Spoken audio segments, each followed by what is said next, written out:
Kalasha people, more than 4,000 people are living in this backward area, Rambur, Bumburet and Birir.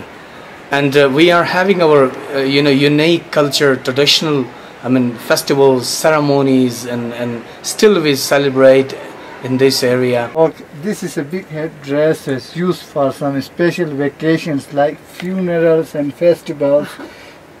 Yes, it's really heavy. Yes, so they can wear it on top of the small one. Gosh.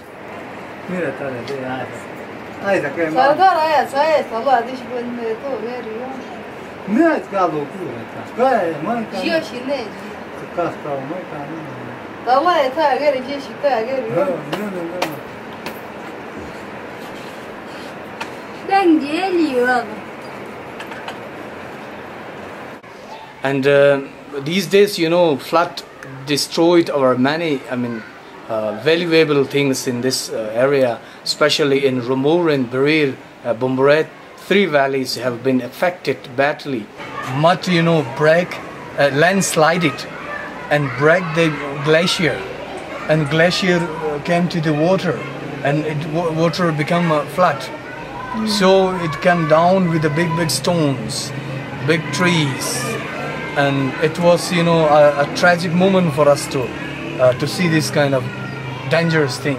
It was at night time. Otherwise, when it was in daytime, many people will be heart attack and they died because of these tragic moments. So about the Kalash, these were the people who once ruled Chitral, and they had a territory of over 16,000 square kilometers, whereas now the same people are restricted to just 3 small valleys, and their total population isn't more than 4,000 people. But having said that, they are still very special people in the sense that in Pakistan they're still following their own religion, they're following their own customs. It also goes to the credit of the government of Pakistan that they are not disturbed so far, whereas the same tribe who used to be in Afghanistan, they were all forcibly converted by the king of Afghanistan, Amir Abdur Rahman. And here in Pakistan, they still are like they used to be 100 years or more ago. Now the issue with them is that we're all worried, even here, all of us in Chitral, that the few 4,000 people that have been left, they might get converted also, not because anyone is forcibly converting them. There is, yes, a certain degree of missionaries who think that they take it upon themselves, both Christians and Muslims, to convert people who are not what they call followers of the book, because the Kalash, their religion is worshipping their ancestors, their religion is worshipping nature, and they don't follow a particular book. They don't have the Quran, they don't have the Bible. So some of these missionaries think that they probably will find themselves a place in heaven if they can convert some of these poor Kalash people. But that isn't as worrisome because there are only few. They are in a way protected by the government of Pakistan.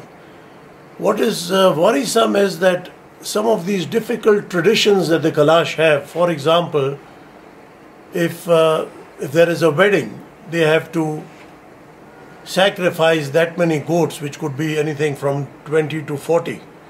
And similarly, if there's a death in the family, they have to sacrifice the same amount of goats. Now this is becoming very difficult economically for them. So the easiest thing for them is to convert and say that we don't have to do this because we have become Muslims. So it is this that has got to be kept in mind in order to help them to retain their flavor and retain their customs and retain the way they are by helping them out economically. Tourism was doing this to a certain extent, but now the tourists are no longer visible in Pakistan. many of the small hotels where these backpackers used to come and stay are all empty. What would have still have what were there have been taken away by the recent floods. So these are all very difficult things, and and someone should take note of this.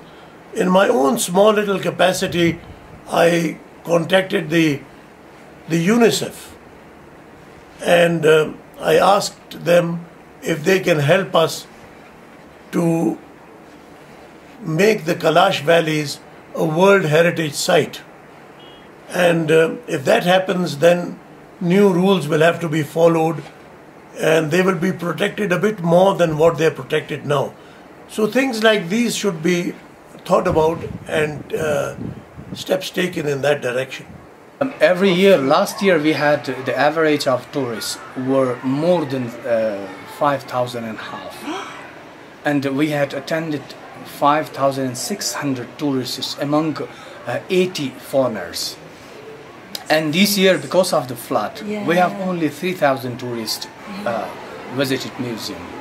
And it's a kind of a loss for us as well, because you know, tourists can bring some money for the people, for the locals. Yes, of course. So because of this flood, and these opportunity have been also lost. And we are actually hoping for the next years if we could make some good things that we can invite tourists for this. Yes, well, at least you're opened up now, the road, because that stopped anybody getting the thing is that now FWO, the Federal Working Unit, took responsibility to make this road. I hope for the next years they will complete it. For 2006 we will have a very good road, and we can put in the internet all these things that for the next year all the tourists should come and visit us.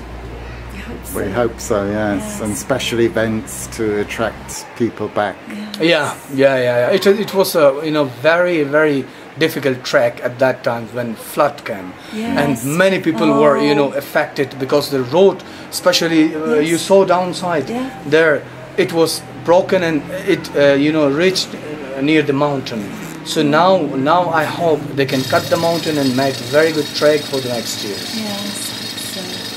So, requested to the tourism departments to make offices near these valleys, to guide the tourists that which is the place to go there, which is the place to not go there.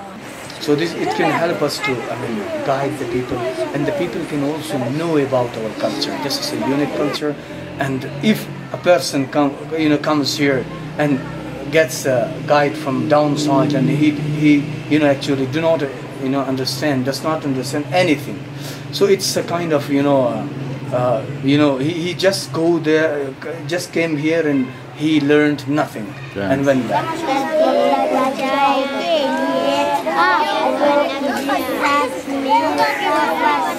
So small offices can help the tourists to guide about our culture and guide about our area as well. What are the biggest sort of factors, sort of risks of the Kalashi people? Is it commercialization, Muslim communities moving into the valleys, just modern life, the internet?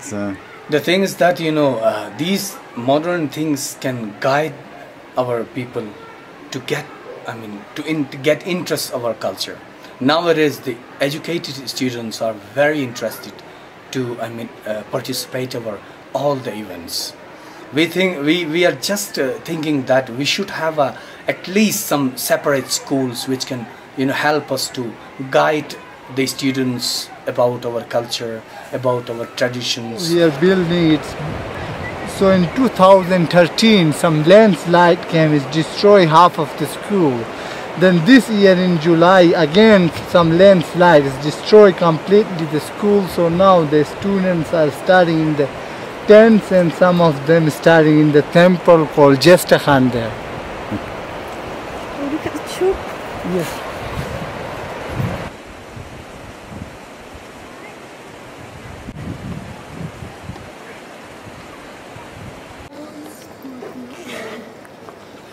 I don't know.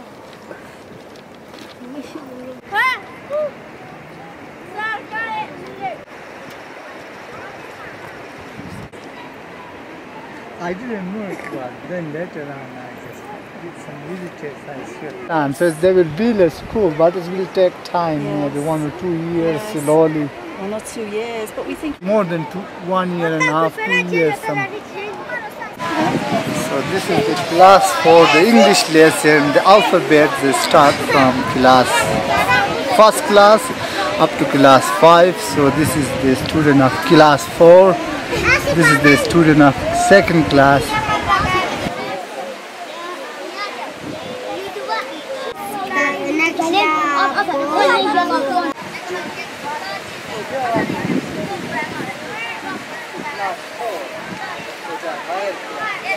There's some dry red beans, tomatoes, walnuts, and 4 or 5 different kind of beans that we dry them for the winter, and also mulberries. We dry and use them in the winter time. Yes.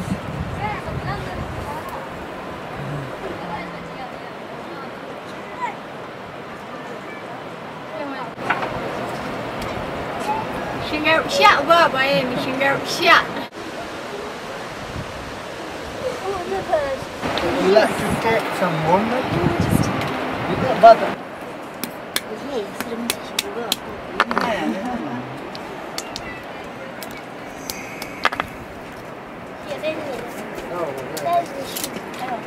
So they put them in all dry, so now the weather is a bit raining, so we collect them.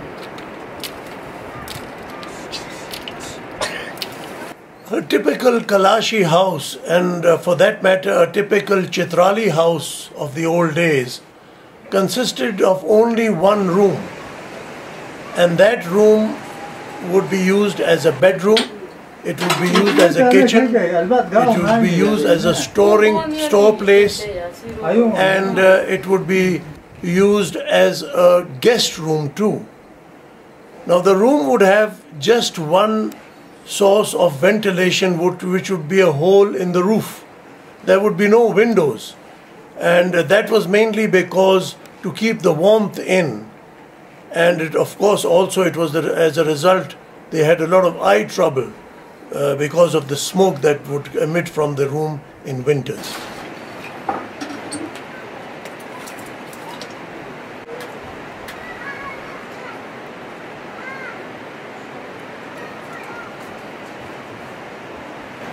If you feel like you can get someone selling here, some kind of food.